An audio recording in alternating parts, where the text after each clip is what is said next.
నమస్తే, welcome to స్వతంత్ర. నేను మురళి. ముందుగా హెడ్లైన్స్ చూద్దాం. జగన్ బస్సు యాత్రపై దాడి జరగడం బాధాకరం. చంద్రబాబు కుట్ర రాజకీయాలు చేస్తున్నారన్న వెల్లంపల్లి.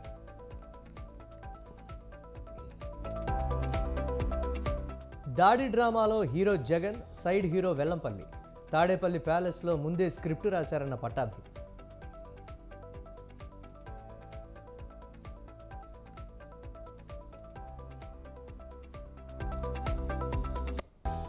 అమలు చేయని హామీలపై చర్చకు బీజేపీ సిద్ధమా? 10 ఏళ్లలో ఎన్ని హామీలు అమలు చేశారో చెప్పాలన్న పొన్నం.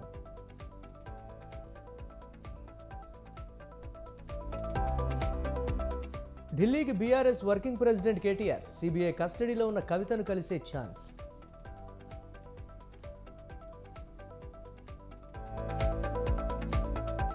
సంకల్ప పత్రం పేరుతో బీజేపీ మేనిఫెస్టో విడుదల. 14 అంశాలను చేర్చిన బీజేపీ.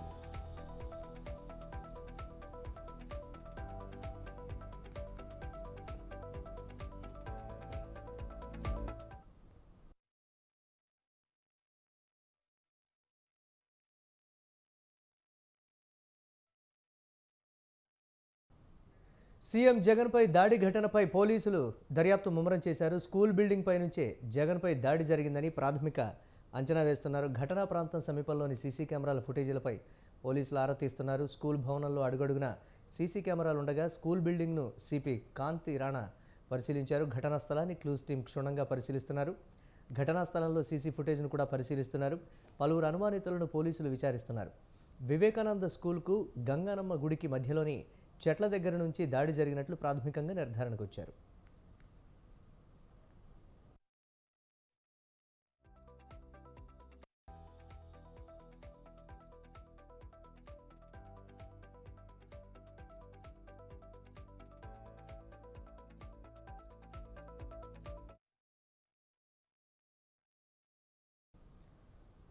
సీఎం జగన్పై దాడి ఘటనపై పోలీసులు దర్యాప్తు ముమ్మరం చేశారు. స్కూల్ బిల్డింగ్ పై నుంచే జగన్పై దాడి జరిగిందని ప్రాథమికంగా అంచనా వేస్తున్నారు. ఘటనా ప్రాంతం సమీపంలోని సీసీ కెమెరాల ఫుటేజీలపై పోలీసులు ఆరా తీస్తున్నారు. స్కూల్ భవనంలో అడుగడుగున సీసీ కెమెరాలు ఉండగా స్కూల్ బిల్డింగ్ను సిపి కాంతిరాణ పరిశీలించారు. ఘటనా స్థలాన్ని క్లూస్ టీం క్షుణ్ణంగా పరిశీలిస్తోంది. ఘటనా స్థలంలో సీసీ ఫుటేజ్ను కూడా పరిశీలిస్తున్నారు. పలువురు అనుమానితులను పోలీసులు విచారిస్తున్నారు. వివేకానంద స్కూల్కు గంగానమ్మ గుడికి మధ్యలోని చెట్ల దగ్గర నుంచి దాడి జరిపినట్లు ప్రాథమికంగా నిర్ధారణకు వచ్చారు.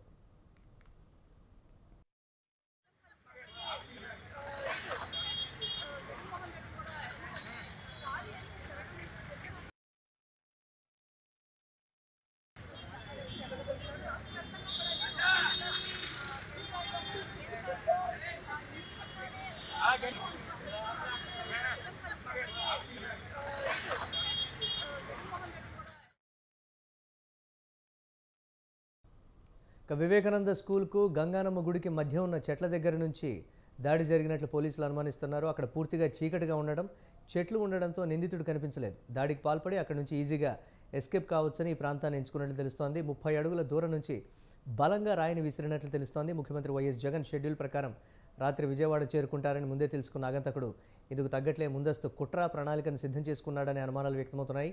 బస్సు యాత్ర విజయవాడలోకి శనివారం సాయంత్రం 5 గంటలకు ప్రవేశించింది. బస్సు యాత్ర సాగే మార్గంలో విద్యుత్ సరఫరాను నిలిపివేస్తూ ఉండడాన్ని ఆగంతకుడు ఆసరాగా చేసుకున్నాడు. ఇదిపై మరిన్ని అప్డేట్స్ మా కరెస్పాండెంట్ సంతోష్ అందిస్తారు. సంతోష్. మురళి, సీఎం జగన్మోహన్ రెడ్డి మేమంతా సిద్ధం బస్సు యాత్రలో భాగంగా విజయవాడలో చూసుకున్నట్లయితే గనక రాయి దాడి అనేది కూడా ఆకతాయిల నుంచి ఎదుర్కోవడం కూడా జరిగింది. అయితే సీఎం జగన్మోహన్ రెడ్డికి 3 కుట్లు కూడా పడడం కూడా జరిగింది. అయితే ఈ నేపథ్యంలోనే ఇటు దర్యాప్తు అనేది కూడా వేగవంతం కూడా చేయడం కూడా జరిగింది. ఎందుకంటే ఇప్పటికే సెంట్రల్ ఎలక్షన్ సైతం కమిషన్ ఏదైతే అధికారి ఉంటారో అధికారి సైతం కూడా సమగ్ర నివేదిక అందించాలంటూ కూడా ఆదేశాలు జారీ చేయడంతో ఇటు విచారణ అనేది కూడా వేగవంతం కూడా చేయడం జరిగింది. అయితే ఏదైతే అక్కడ గంగానమ్మ గుడి సమీపంలో జరిగినటువంటి ఈ సంఘటనలో భాగంగా ఇటు క్లూస్ టీమ్ తో పాటు టాస్క్ ఫోర్స్, ఇంటెలిజెన్స్ వీరందరూ కూడా పరిశీలించడం కూడా జరుగుతూ ఉంది. ఇక సిపి కాంతిరాణా టాటా సైతం కూడా ఇటు సంఘటన స్థలాన్ని పరిశీలించడం కూడా జరుగుతూ ఉంది. అయితే జరిగినటువంటి ప్రదేశంలో ఏ విధమైనటువంటి అనుమానాస్పదమైనటువంటి వ్యక్తులు ఎవరైతే ఉంటారో వారి అదే కాకుండా ఏదైతే అక్కడ జరిగినటువంటి కాల్స్ ఏవైతే ఉంటాయో ఆ కాల్స్ డేటాను సైతం కూడా క్షుణ్ణంగా పరిశీలిస్తున్న పరిస్థితులు కూడా కనబడతా ఉన్నాయి. అయితే ముఖ్యంగా చూసుకున్నట్లయితే కనుక ఇది క్యాట్ బాల్ తో కొట్టారా లేదంటే గన్ షాట్ ఏదైతే గన్ యూజ్ చేశారా అన్న దానిపై అయితే కనుక అన్ని కోణాల్లో కూడా ఇటు పోలీసులు విచారణ అనేది కూడా క్షుణ్ణంగా పరిశీలించడం కూడా జరుగుతోంది. దీనిపై ఇప్పటికే ఎమ్మెల్యే అయినటువంటి వెల్లంపల్లి శ్రీనివాస్ సైతం కూడా ఇటు పోలీస్ స్టేషన్ లో ఫిర్యాదు అందించడం కూడా జరిగింది. సెక్షన్ 307 కింద కూడా ఇటు పోలీసులు కేసు నమోదు చేయడం కూడా జరుగుతోంది. అయితే దీనిపై అయితే కనుక పూర్తి స్థాయిలో సమగ్ర విచారణ జరిపేందుకు కూడా ఇటు కాంతి రాణా టాటా అయితే కనుక రంగంలోకి దిగడం కూడా జరుగుతూ ఉంది. అనేక విధాలుగా కూడా 6 బృందాలుగా ఏర్పడి పూర్తి స్థాయిలో అయితే కనుక ఈ విషయానికి సంబంధించినటువంటి అంశాలన్నీ కూడా పరిగణలోకి తీసుకోవడం కూడా జరుగుతోంది. అక్కడ ఇంటెలిజెన్స్ చీఫ్ ఇంటెలిజెన్స్ డీజీ సైతం కూడా ఇటు దీనికి సంబంధించినటువంటి అంశాలన్నీ కూడా పరిశీలించడం కూడా జరుగుతోంది. ఇక టాస్క్ ఫోర్స్ కావచ్చు, అదేవిధంగా క్లూస్ టీమ్ కావచ్చు, వీరందరూ కూడా 6 బృందాలుగా కూడా ఏర్పడి ఇటు పూర్తి స్థాయిలో విచారణ అనేది కూడా చేపట్టడం కూడా జరుగుతోంది. ఇప్పటికే కొంతమంది అనుమానితులను అయితే కనుక పోలీసులు అదుపులోకి తీసుకుని విచారించడం కూడా జరుగుతోంది. ముఖ్యంగా సింగనగర్ పరిసర ప్రాంతాలంతా కూడా గంజాయి బ్లేడ్ బ్యాచ్ ఎక్కువగా అడ్డాగా ఉంటున్న పరిస్థితుల్లో, క్రైమ్ రేట్ ఎక్కువగా ఉన్న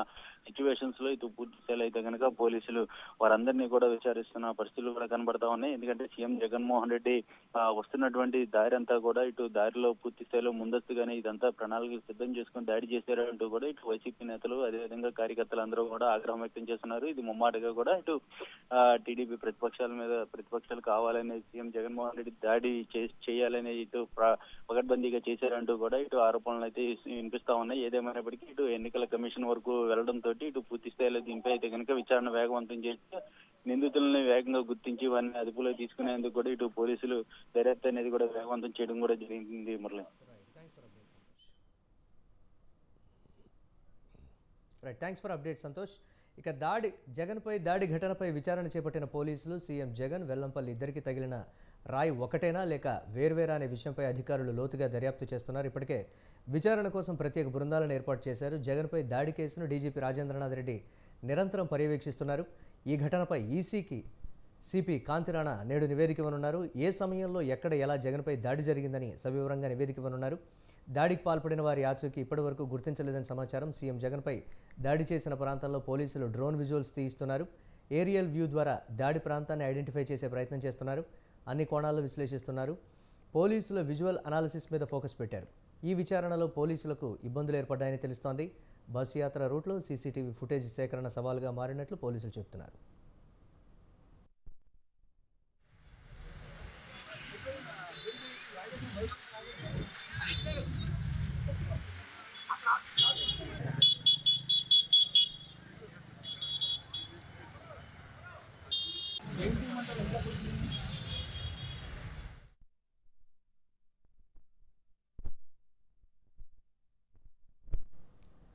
సీఎం జగన్పై జరిగిన రాయి దాడి ఘటనపై కేంద్ర ఎన్నికల సంఘం ఆరా తీసింది. దీనికి సంబంధించిన వివరాలు ఇవ్వాలని రాష్ట్ర ప్రభుత్వాన్ని కోరింది.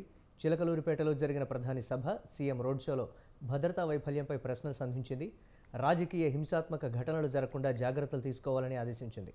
ప్రధాని సభలో భద్రతా వైఫల్యంపై ఇప్పటికే ఐజీ, ఎస్పీలపై బదిలీ వేటు వేసింది. సీఎం జగన్ రోడ్ షోలో జరిగిన ఘటనపైన సంబంధిత అధికారులపై చర్యలు తీసుకునే అవకాశం ఉంది.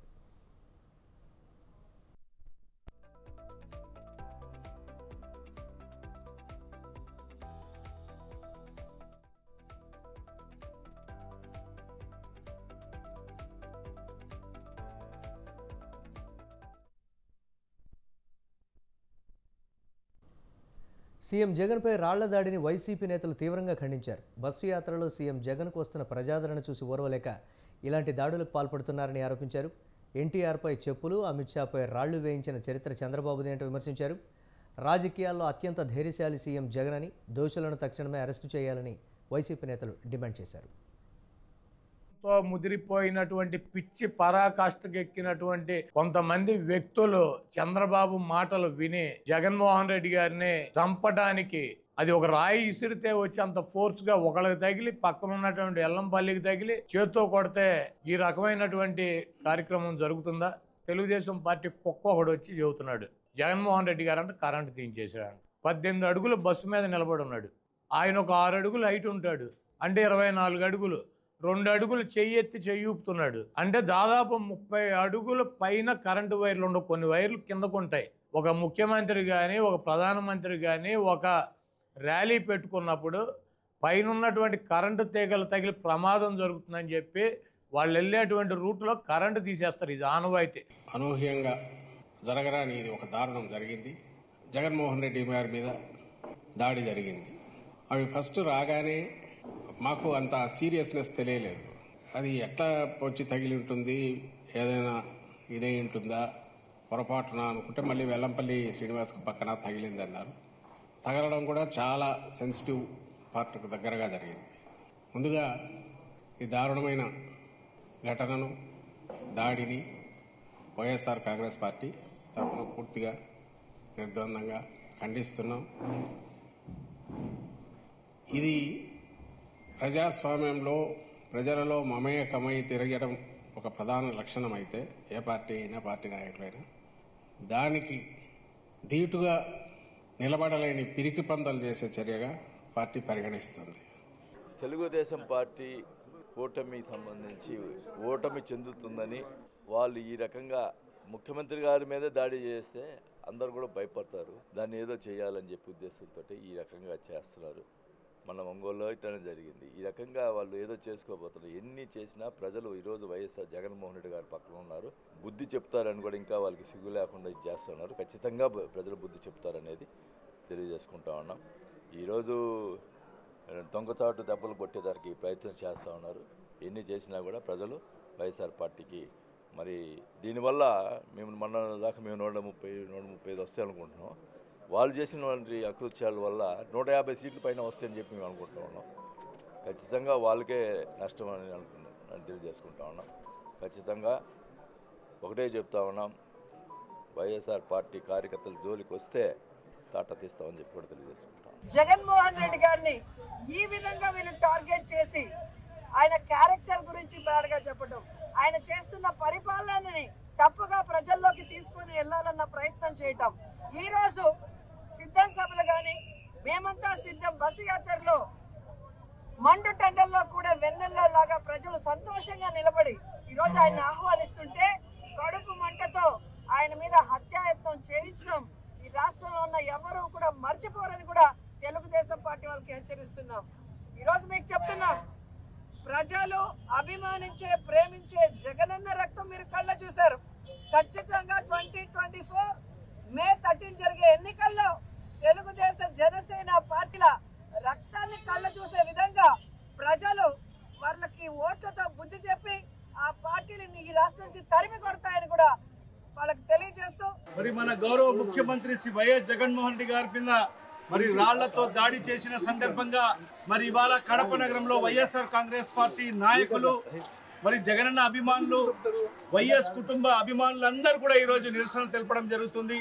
మరి ఈ దుశ్చర్యను మేమందరం కూడా పూర్తిగా ఖండిస్తున్నాం. ఎందుకంటే ఈరోజు మన ప్రియతమ ముఖ్యమంత్రి గారు మరి ప్రజల మన్ననలు పొంది మరి ప్రజలందరూ కూడా ఆయనకు బ్రహ్మరథం పడుతూ ఉంటే మరి ఈరోజు అవన్నీ కూడా ఓర్వలేక మరి ఈరోజు ప్రతిపక్షాలు మరీ ముఖ్యంగా చంద్రబాబు నాయుడు మరి పూర్తిగా ఆయన హస్తం ఉందని చెప్పి మేమైతే భావిస్తున్నాము. మరి ఇవాళనే మేము మరి పోలీస్ అధికారులకు మేము ఒకటే విజ్ఞప్తి చేస్తున్నాను, మరి ఖచ్చితంగా ఎవరైతే ఈ దుశ్చర్యకు పాల్పడ్డారో మరి వాళ్ళను మరి ఖచ్చితంగా వెలికి తీయాల్సిన అవసరం ఉంది. ఎంతటి వారైనా కూడా ఖచ్చితంగా వాళ్ళ మీద కఠినమైన చర్యలు తీసుకోవాల్సిన అవసరం ఉంది.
బ్రేక్ న్యూస్ చూస్తున్నాం. సీఎం జగన్మోహన్ రెడ్డిపై దాడిని అధికార పార్టీ సీరియస్గా తీసుకుంది. ఈ విషయంలో ఎన్నికల సంఘానికి కంప్లైంట్ చేయనుంది.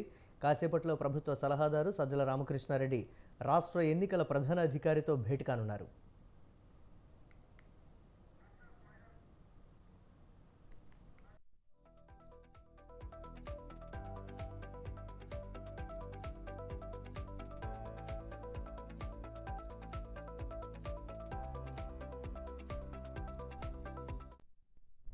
సీఎం జగన్మోహన్ రెడ్డిపై దాడిని అధికార పార్టీ సీరియస్గా తీసుకుంది. ఈ విషయంలో ఎన్నికల సంఘానికి కంప్లైంట్ చేయనుంది. కాసేపట్లో ప్రభుత్వ సలహాదారు సజ్జల రామకృష్ణారెడ్డి రాష్ట్ర ఎన్నికల ప్రధానాధికారితో భేటీ కానున్నారు. ఇదే అంశానికి సంబంధించి మరిన్ని అప్డేట్స్ మా కరెస్పాండెంట్ రమేష్ అందిస్తారు. రమేష్,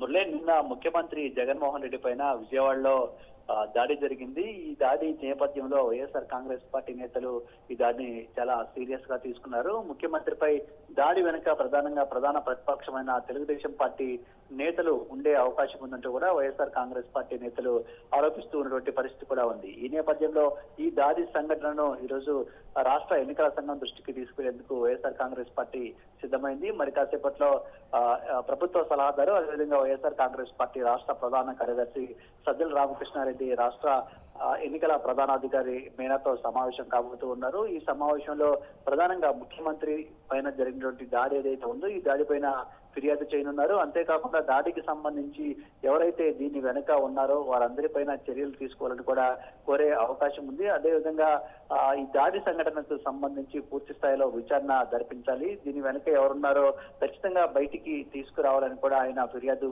చేయనున్నట్టు తెలుస్తూ ఉంది. అంతేకాకుండా ముఖ్యమంత్రి జగన్మోహన్ రెడ్డి రానున్నటువంటి రోజుల్లో మరింత విస్తృతంగా ప్రజల్లోకి వెళ్లాల్సి ఉంది. ఇప్పటికే కొన్ని నియోజకవర్గాల్లో బస్సు యాత్ర ప్రారంభమైంది. మరికొన్ని నియోజకవర్గాలకు సంబంధించి బస్సు యాత్ర కొనసాగుతున్నటువంటి పరిస్థితి కూడా ఉంది. అదేవిధంగా దీని తర్వాత ఎన్నికల ప్రచారంలో కూడా సీఎం జగన్మోహన్ రెడ్డి పాల్గొనాల్సి ఉంటుంది. ఈ నేపథ్యంలో రానున్నటువంటి రోజుల్లో సీఎం జగన్మోహన్ రెడ్డి భద్రతకు సంబంధించి కావచ్చు, ఆయన పైన ఇప్పుడు జరిగినటువంటి దాడిని దృష్టిలో ఉంచుకొని భవిష్యత్తులో ఎలాంటి సంఘటనలు జరగకుండా ఉండేందుకు ఈసీ అన్ని చర్యలు కూడా తీసుకోవాలని కోరే అవకాశం ఉన్నట్టు కూడా తెలుస్తుంది. దీంతో పాటు తెలుగుదేశం పార్టీకి సంబంధించినటువంటి నేతలు ఏవైతే కొన్ని ఆరోపణలు చేస్తూ ఉన్నారో కేవలం సీఎం జగన్మోహన్ రెడ్డి ప్రజల్లో సానుభూతి పొందేందుకు ఆయనంతటా ఆయన దాడి చేయించుకున్నారు అనే విషయాన్ని కూడా పదే తెలుగుదేశం పార్టీకి సంబంధించినటువంటి నేతలు ఆరోపణలు చేస్తున్నటువంటి పరిస్థితి కూడా ఉంది. కాబట్టి ఈ వ్యాఖ్యల పైన కూడా ఫిర్యాదు చేసే అవకాశం ఉంది. ముఖ్యమంత్రిని ఉద్దేశపూర్వకంగా కించపరిచేలాగా తెలుగుదేశం పార్టీ నేతలు మాట్లాడుతున్నారు. కాబట్టి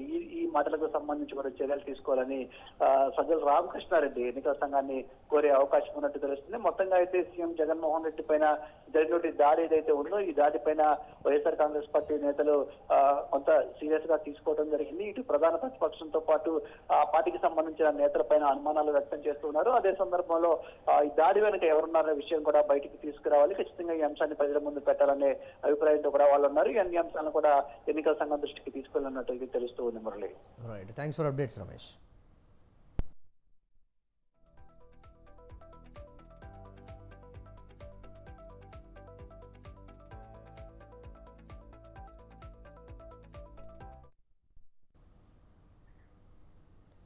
బీజేపీ రాష్ట్ర అధ్యక్షుడు కిషన్ రెడ్డి మాట్లాడుతున్నారు. లైవ్ ద్వారా చూద్దాం.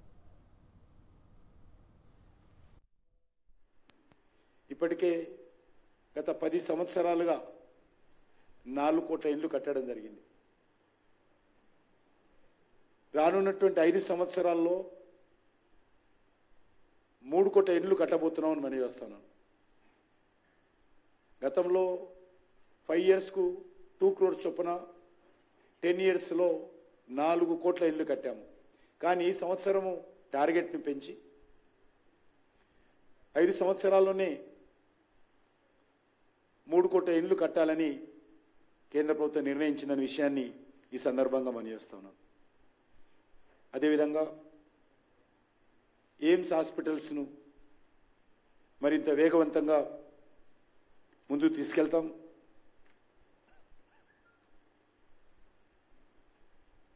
అదేవిధంగా మెడికల్ కాలేజీలు, తక్కువ ధరకు అందించేటువంటి జన ఔషధి కేంద్రాలు, ఐఐటీలు, ఐఐఎంలు లాంటి అగ్రశ్రేణి విద్యా సంస్థలను కూడా చాలా వేగవంతంగా విస్తరించేటువంటి కార్యక్రమం చేపట్టబోతా ఉన్నాం. దాంతోపాటు సెల్ఫ్ హెల్ప్ గ్రూప్స్, ఏదో వాళ్ళు బ్యాంకు నుంచి రుణాలు తీసుకొని వడ్డీలకు నడుపుకునేటువంటి మహిళా సంస్థలుగా ఉండకూడదు. సెల్ఫ్ హెల్ప్ గ్రూప్స్ ఏవైతే 8 లక్షల పైగా సెల్ఫ్ హెల్ప్ గ్రూప్స్ ఉన్నాయో వాటిని మరింతగా శక్తివంతంగా ముందుకు తీసుకెళ్లడం కోసం ఈ యొక్క వాటికి కావాల్సినటువంటి అనేక రకాల స్కిల్లింగ్, అదేవిధంగా ఫైనాన్స్ చేసి వాళ్ళతో మ్యానుఫ్యాక్చరింగ్ యూనిట్స్ పెట్టించేటువంటి కార్యక్రమం, వాళ్ళకు కావాల్సినటువంటి సాధికారత కల్పిస్తామని చెప్పి కూడా వాళ్ళతో 1 district 1 product, Ekta mall, 1 station 1 product లాంటి సంస్థలతో కూడా రానున్న రోజుల్లో సెల్ఫ్ హెల్ప్ గ్రూప్స్ లింకప్ చేసేటువంటి కార్యక్రమం చేపట్టబోతా ఉన్నాం. మీకు తెలుసు, మహిళల 33% రిజర్వేషన్ చట్టం చేయడం జరిగింది. దాని వెంటనే వచ్చేటువంటి సెన్సస్ పూర్తి కాగానే దాని వెంటనే అమలు చేయాలని చెప్పి కూడా భారత ప్రభుత్వం నిర్ణయించింది. ఈరోజు పేపర్ లీకేజీలు ఏవైతే జరుగుతూ ఉన్నాయో అన్ని రాష్ట్రాల్లో కూడా ఖాళీ ఉన్నటువంటి ఉద్యోగ భర్తీలు చేయడంలో ఆలస్యం అవుతుందో దానిని ట్రాన్స్పరెన్సీతో అమలు చేసే విధంగా చర్యలు తీసుకోవాలని చెప్పి కూడా భారత ప్రభుత్వం నిర్ణయించింది. అంతేకాకుండా ఈరోజు పోస్ట్ ఆఫీసులు, దేశంలో ఉన్నటువంటి పోస్ట్ ఆఫీసులు ఇప్పటికే చాలా స్ట్రెంథన్ చేశాం. ఈరోజు కొరియర్ సిస్టమ్ వచ్చిన తర్వాత, సోషల్ మీడియా వాట్సాప్ గ్రూప్స్ వచ్చిన తర్వాత పోస్ట్ ఆఫీసుల పని చాలా తగ్గింది. ఎవరు కూడా పోస్ట్ ఆఫీసులకు ఉత్తరాలు రాసే పరిస్థితి లేదు. ఏమైనా పెద్ద ప్రొడక్ట్స్ ఉంటే కొరియర్ పంపిస్తూ ఉన్నారు, ఇమీడియట్గా కావాలంటే సెల్ ఫోన్ మాట్లాడుతూ ఉన్నారు, ఇంకా ఏదైనా డాక్యుమెంట్ పంపాలంటే వాట్సాప్ ఉపయోగిస్తున్నారు. దాన్ని ఉపయోగించుకొని ఈ యొక్క పోస్ట్ ఆఫీసులను సోషల్ సెక్యూరిటీకి సంబంధించినటువంటి కేంద్రాలుగా ఉపయోగించాలి. అంటే ఇన్సూరెన్స్ కానీ, విలేజ్ బ్యాంకింగ్ సిస్టమ్ కానీ, లేక సేవింగ్ సెంటర్స్ కానీ, దీన్ని మరింతగా రానున్న రోజుల్లో post office going to become a small bank in coming days in every village. ఆ రకంగా పోస్ట్ ఆఫీసులను చాలా స్ట్రెంథన్ చేస్తామని చెప్పి కూడా ఈసారి నిర్ణయం తీసుకోవడం జరిగింది. అంతేకాకుండా ఈరోజు అగ్రికల్చర్ యాక్టివిటీ మరింత స్ట్రెంథన్ చేస్తాం. ఫిషరీస్ యాక్టివిటీని కూడా చాలా పెద్ద ఎత్తున బ్లూ రెవల్యూషన్ కింద మన దేశ అవసరాలకే కాకుండా ప్రపంచ దేశాలకు కూడా ఫిష్ ప్రొడక్ట్స్ను ఎక్స్పోర్ట్ చేసే విధంగా దాన్ని వేగవంతంగా చేసినట్లయితే ఇటు రైతులకు లాభం చేకూరుతుంది, మత్స్యకారులకు లాభం చేకూరుతుంది, మన దేశానికి మంచి పేరు వస్తుంది, దేశం విదేశీ మార్గద్రవ్యం కూడా సంపాదిస్తుంది. కాబట్టి దాన్ని మరింత వేగవంతంగా చేయాలి. కారణము, మన దేశంలో ఉత్పత్తి అయ్యేటువంటి ఫిష్కు ప్రపంచవ్యాప్తంగా డిమాండ్ ఉంది. చాలా ఖరీదైనటువంటి ఫిష్ భారతదేశంలో ఈరోజు మనము డెవలప్ చేయొచ్చు. దాన్ని పూర్తిగా ఆ దిశలో ముందుకు తీసుకెళ్తామని చెప్పి కూడా ఈ సందర్భంగా మనవేస్తాను. అంతేకాకుండా గిగ్ వర్కర్స్ ఎవరైతే ఉన్నారో గిగ్ వర్కర్సు, అదేవిధంగా ఆటో, ట్యాక్సీ, ట్రక్కు ఇలాంటి కార్మికులకు ఇప్పటి వరకు ఏ రకమైనటువంటి చట్టబద్ధమైనటువంటి వాళ్లకు ప్రొటెక్షన్ లేదు. రానున్న రోజుల్లో మరి కొరియర్ సెక్టార్లో పనిచేసేటువంటి వర్కర్స్ కావచ్చు, ఫుడ్ ఇళ్లలో సరఫరా చేసేటువంటి వివిధ కంపెనీలకు సంబంధించినటువంటి వర్కర్స్ కావచ్చు, ఆటోలు నడిపేటువంటి డ్రైవర్స్ కావచ్చు, ట్యాక్సీ నడిపేట వాళ్ళందరూ కూడా రానున్న రోజుల్లో వాళ్లకు కార్మికులుగా, అనార్గనైజ్డ్ కార్మికులుగా గుర్తించి వాళ్ళను ఈ శ్రమ కార్డు కింద రిజిస్ట్రేషన్ చేయించి వాళ్లకు, వాళ్ళ పిల్లలకు అన్ని రకాలుగా ఎడ్యుకేషన్ కానీ, హెల్త్ కానీ, ఇన్సూరెన్స్ కానీ ఇవన్నీ ఉండే విధంగా, వాళ్ళు రిటైర్మెంట్ అయిన తర్వాత పెన్షన్ కూడా వచ్చే విధంగా ఈ యొక్క కొత్త పథకము ఈ క్రింది స్థాయి కార్మికుల కోసం తీసుకొస్తామని చెప్పి కూడా ఈసారి మనం చేస్తా ఉన్నాను. అదే కాకుండా ఈరోజు అనేక రకాలుగా ఎంఎస్ఎంఈకి సంబంధించినటువంటి చాలా పెద్ద ఎత్తున మార్పులు తీసుకొచ్చి మరింత ప్రోత్సాహకాలు ప్రకటించి ఎంఎస్ఎంఈని మరింత వృద్ధిగా ముందుకు తీసుకెళ్లేటువంటి ప్రయత్నము వచ్చే 5 సంవత్సరాలలో మార్పులు తీసుకొస్తాము. ప్రతి ఎంఎస్ఎంఈ చేసేటువంటి ఉత్పత్తి డొమెస్టిక్ కన్జ్యూమ్తో పాటు ఎక్స్పోర్ట్ చేసే విధంగా వాళ్ళను ప్రోత్సహించాలని చెప్పి నేను